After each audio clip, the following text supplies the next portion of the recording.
Hey, everybody. Welcome to the Best Ever You Show.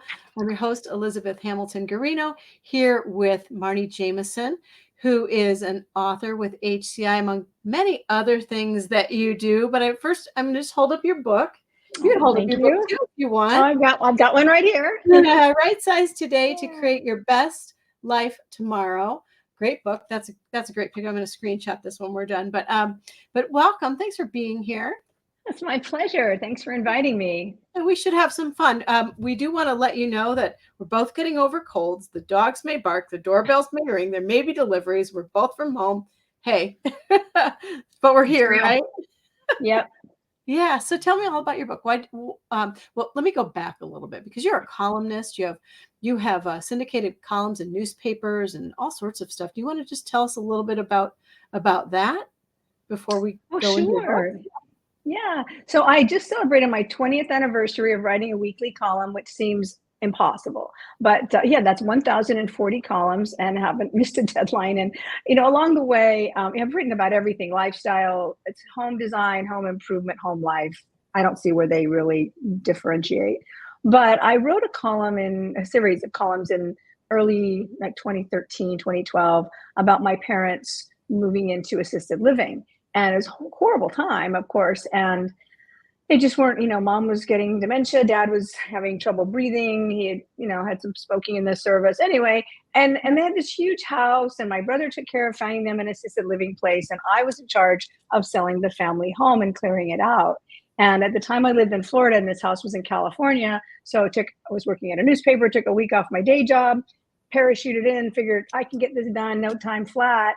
And I did not realize what a huge undertaking it was and how emotional it was. And I started writing about it. And little did I know that tripped an entire series of experiences and books. So after that, I wrote a book and I interviewed experts for my column. So it wasn't just me. I interviewed estate salespeople and antiques experts and grief counselors and real estate people.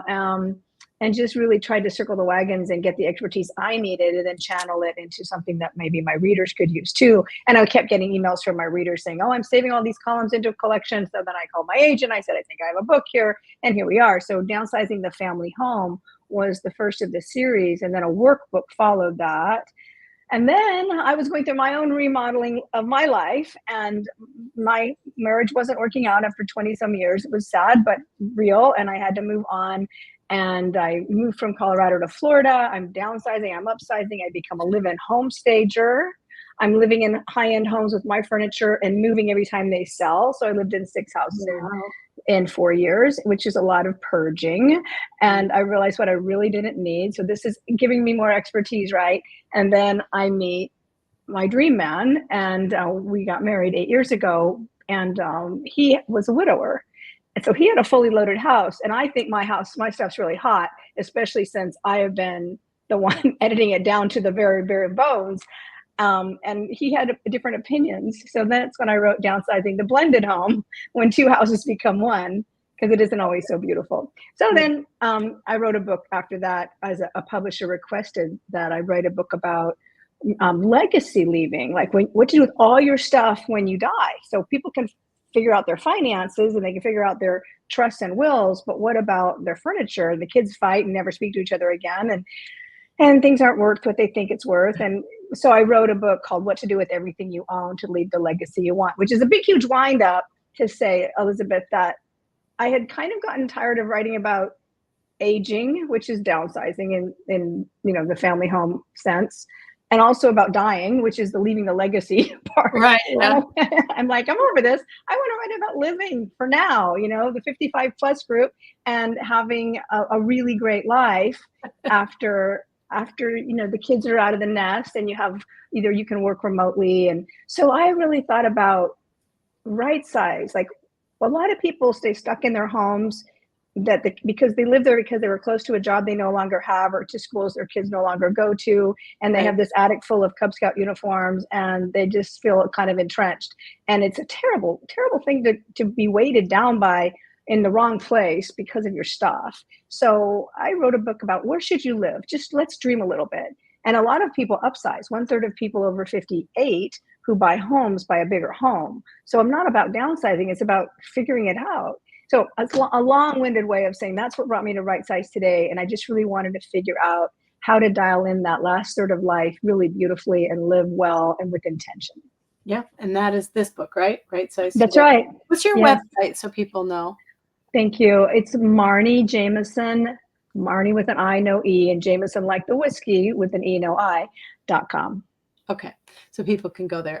Yeah, no, this is a cool book. Now we're in I'm just going to, you know, there's a lot of people, I'm sure they're in my phase right now, that we have 4 sons. They're 23, 25, 27, and 29. So everything's in the house. Their rooms are their rooms, still the same. Their baby books and bins and toys and everything is downstairs. Nothing's really changed because everybody's in and out of college and stuff like that. So we're ground central, you know, kind of like Grand Central Station sort of still. So that's, to me, not a great time to like be making decisions like this, because that seems like it would be disruptive as all heck. So what kind of, and some people do, the second the kids graduate from high school, they're like, we're downsizing. So we have not done that. We have kids in college. We've had all 4 in college. We've had, I mean, all sorts of stuff going on. The youngest 2 graduate from Georgetown University in May with their master's degrees. Congratulations. Yeah. One's over in Germany playing baseball. What, you know, they're everywhere right now, but still people kind of come back here. For right now, we only have one moved out with his apartment. Everybody else is in and out. You have 3 in so we have 4 boys. One is older and he's moved out and has a job, and everybody else is finishing up school. So when they're on breaks and things like that, they live here, their rooms, you know, they come back here. You're not ready to change. I don't think so. No, your house is functioning really well for you for where it is right now. There feels like another foot is falling. Accumulation of stuff. Like the garage is just stuff and the downstairs is stuff. And my husband and I are like, we've got to clear a little bit. But I don't feel like we're quite ready to like downsize our house or anything like that just yet. No, but so you bring up a really good point, is that right sizing is not a one and done kind of thing. It's an ongoing process. And wherever you live, how big a home and whatever stage of life you're in, there's no excuse. You really should be editing all the time. So in your case, I would enlist the boys and say, okay, I want to gather all the stuff, and it's maybe sentimental, but we don't need your first grade coloring book anymore, and you're out of your Cub Scout uniforms, and let's talk about this, and really kind of literally put it in their camp. I would almost put it in their rooms. And they're like, well, Mom, I don't want all these boxes. We've got a garage. Deal with it. Sell it, give it away, winnow it down, and figure it out. And then you can have this much of the garage or whatever you want to for every, but start getting the young men, because they're 23 and up, to take ownership and responsibility of their things without, you're not pushing them out of the nest. You're just saying, help us, because it's a burden. The burden will fall to you. Believe me, my parents only had an 1,800 square foot house, but it was packed in California with no basement. But it was packed to the gills. I never thought it would stop giving up its contents. And, they didn't, I don't blame them, but it was so much. So you're doing them a favor by starting to go through and then live by example, start going through some of your old scrapbooks and your old things, and really start paring back and paring down and simplifying and living lighter. Yeah, but for those listening, as you're paring back and so forth, what are you doing with that? Are you having sales? Are you donating it to Goodwill? What are you doing with your stuff? Or what do you recommend people do with their stuff? Great question. So if you can sell it, sell it. If you can donate it, donate it. I just finished writing a column that I stumbled into on donating things, your sheets, your any scrap fabrics if you happen to be a crafter, your old towels, luggage that you don't use anymore. And the places that want them, there's a huge worldwide Lutheran church effort. You don't have to be religious to do this, but find the nearest Lutheran church, and they have quilters, and they're making quilts for people in Ukraine who've lost their homes and who need blankets, for kids in Tanzania who it actually is really cold there and they don't have very many clothes, and all their food they eat is going to keep them warm and they're dying of malnutrition. and they're not growing to their full potential because they need to be warm. So the Yeah. quilts are going to these kids. And I'm like, I have these sheets that I hate in my closet. They could be helping kids in Tanzania. So your towels can be going to a pet rescue. They need to wash these animals when they get them off the streets, clean them up. They need towels. They need towels for bedding. They'll be perfect for that. The luggage goes to foster homes because these foster kids are traveling around with trash bags of clothes. It's super sad. So give them like give a cosmetic kits that you're not using, or those little zipper things you get for free when you buy a lipstick.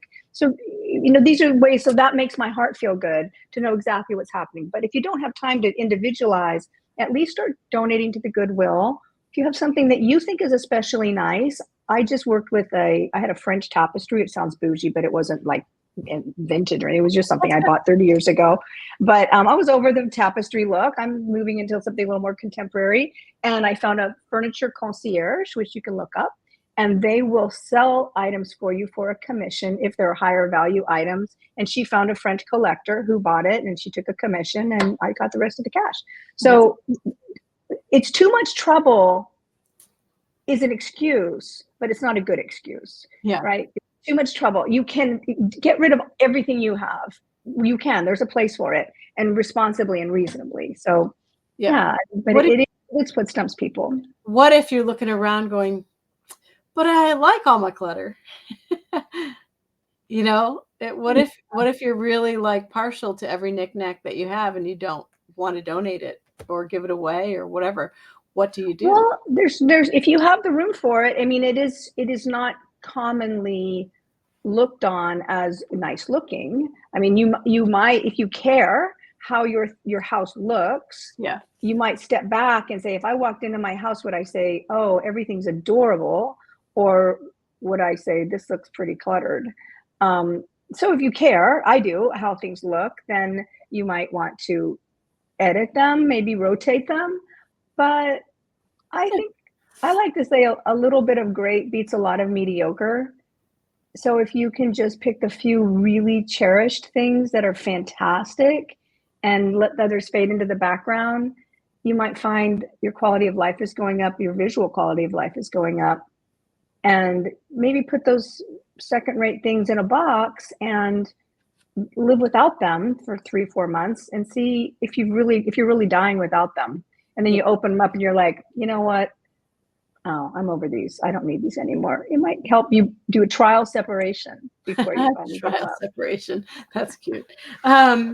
Let's talk more about your book, just a little bit more in depth about your book. Do you have a favorite chapter? Why did you write this? You could talk more about that, or you could talk, in depth what's in the book. Like, I love page 132, 6 ways to live better with less. That is the holy grail, isn't it? Well, I like the way it's organized, and it starts off. You may have done the exercises, so I like to think about right sizing as figuring out where in this whole world you should live. Maybe wherever you are is right where you should be.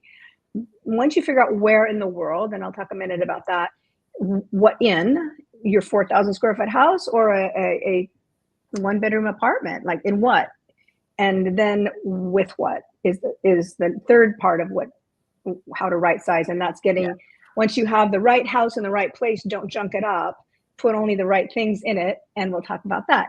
So the where is, I have a little exercise that you can do, and you don't have to multiply any higher than 5, but it is a little bit of math. And you write down there's a whole questionnaire about what's important to you, like you being near family and all your family's there. So you wouldn't pick up and move to another country when your world is here. But what if your kids, I mean, I've got 5 kids in 4 states. So where do I live? And that's what I'm worried about. That's exactly it happens. Now on the head right there. I'm like, okay. So I feel like I'm kind of like in this holding pattern. Exactly.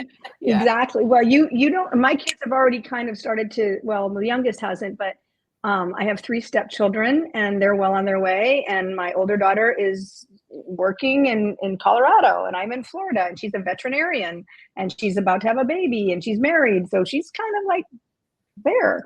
The other one's still wrapping up school as well as your younger ones. But anyway, I don't know. I mean, I can't live in all the places, I know, so that's what I'm like, I can't live everywhere where all four of you live, so what am I to there's do? only so much Marnie to go around. So, Yeah. but what is important to you? Like for some people, it's being on the golf course. For some people, it's walking to the theater. For some people, it's seeing water. For some people, it's close to their church or socially and emotionally connected to their community. So it depends on what's right for you. And so we can all read the retirement magazines and magazines galore on best places to live, best places to retire, or whatever. But I'm not average. You're not average. This helps you decide what's best for you. Some people want to move to colder climates. Some people want four seasons. Some people want warmer weather. Some Yeah. people, 7% of people want to move farther from family. That's all I'm going to say about that. So, it's a questionnaire that Yeah. you get to figure out where, and you list like four, however many cities you're considering, and then figure out which one actually measures up to be the place that has most of what you want. So that's the where. And I think the exercises are really important. And if you're with a partner, obviously both of you do them and hopefully you'll align and maybe figure out. My brother just moved, he and his wife just moved from, they're in the book, from Southern California, where he's lived all his life, to Michigan. So that's different. And they're really excited about it and they're having a great time. So anyway, where, and then what size house. And I define right sizing, which I think is important, as moving to, or creating, in your case, creating a home that's the perfect physical and size, emotional, social, and financial fit. So Yep. all four of those pieces have to click. So by social, I mean, you've got friends, you've got the things you like around you, you've got the ballet or whatever it is that matters to you. Above. And emotional is, are you around neighbors who support you emotionally, or at your same stage in life and near your family and your loved ones? So all of that matters, and it's different for every person. Yeah. Do you oh, this is a question about houses, just specific to houses. Have you ever heard, but you don't move out of that house? I'd like the house when I get older. Like Well, that's keeping the wonderful. And if that works for your family, um, we've got that going on too. Like, yeah, this is and where it's interesting where it's coming from too. It's coming from in our lifetime. I don't think we're ever going to own a home. They're so expensive now, and interest rates are so high. There's a little bit of that going on. I'm like, oh, relax a little bit on that. But they're also like, this is the house we grew up in. This is that, and the youngest one is like, that's my house. well, isn't that lovely? And I'm sure that would just not fit very well with the other three. So it seems to me, and I'm now married to a lawyer who has this all figured out, because I would not have thought it through. And that's why I wrote What to Do with Everything You Own to Leave the Legacy You Want, is the fighting that happens after the fact. And you look to me like you've got a few good years left, Elizabeth. So I wouldn't be in a big hurry to say, well, wait a minute. So Knock on maybe wood. the way you do it is say, this house will be part of a trust to the kids, a land trust, and you can create that and divide it 4 ways. And it's, and each one of you can take, this is going to be quite a nice asset. Even if you and your husband decide to downsize, you can still put the proceeds in a trust that would be useful for the kids to have a down payment someday. But unless all 4 kids agree that Jamie should have the house, I think you're setting up yourself and the kids for a lot of acrimony afterward. Yeah, there's fighting that goes on with people. Yeah. Oh, yeah. Everything. There are. Yeah. No, I hear it. Okay. What else do you want to talk about? Do you have a favorite part of your book? Oh, I didn't finish my 3 parts. I got all hung up on the first one, figuring out where you want to go. Second part I do like is stories of people who actually did it. So I interview the examples of people who've moved and right-sized, and some backfired, some stuck the landing, what they thought about, how it worked out, and in variations and very walks of life, places, upsize, downsize. One person sold their big house and got 2 houses, one in their community and one closer to kids. So I love that, like how they did it. I think that's really important. I like that idea. Oh, sorry. Yeah. No. And then the last section, maybe that is where my heart is. And I'd be honest with you, I actually wanted that to be the book, is buy it once, buy it right. Is once you get the right house in the right place, don't fill it with junk and clutter.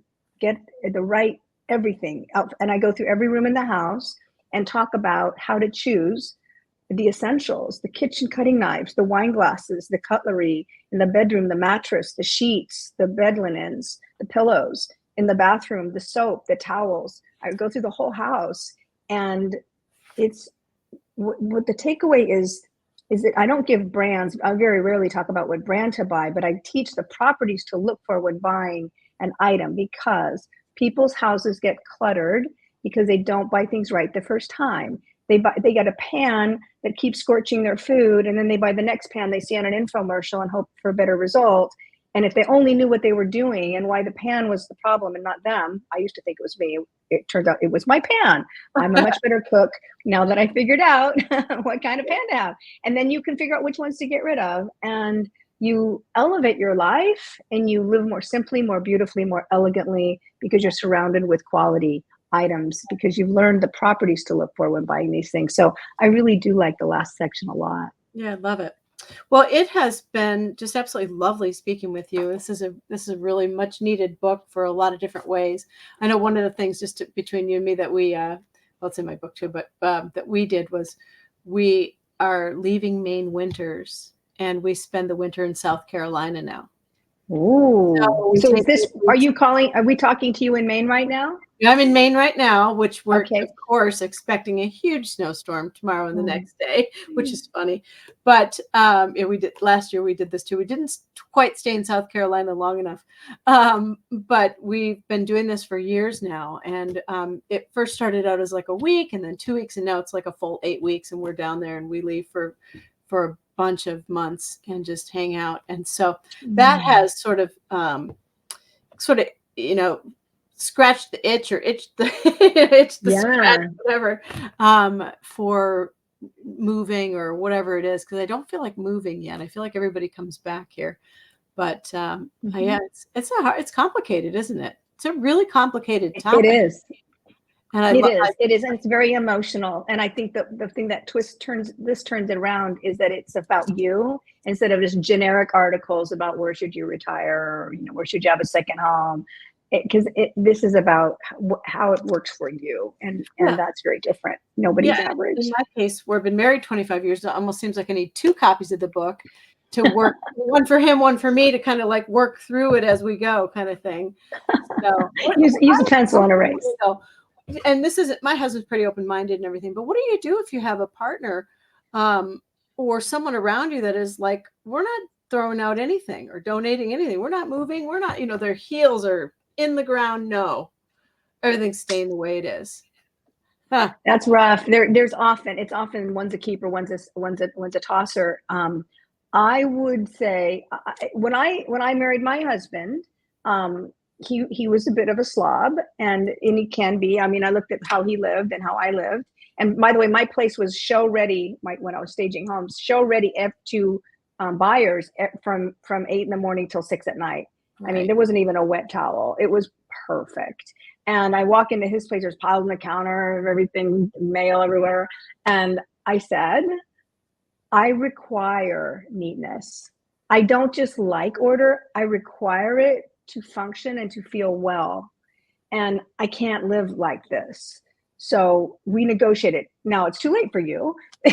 But if you're marrying a lawyer, you do the negotiating before you get married. But I will say, you can say, honey, I require, or maybe you're the hoarder. I don't know. I require. No, I'm the tosser. I have certain things that I really love and collect and things like that. But in general, I'm I can't handle clutter. And he's way more of the keeper, like the way more of the, I can't lose that piece of string. I'll need it someday. You're going to thank me one day when you need that cord or whatever, that type.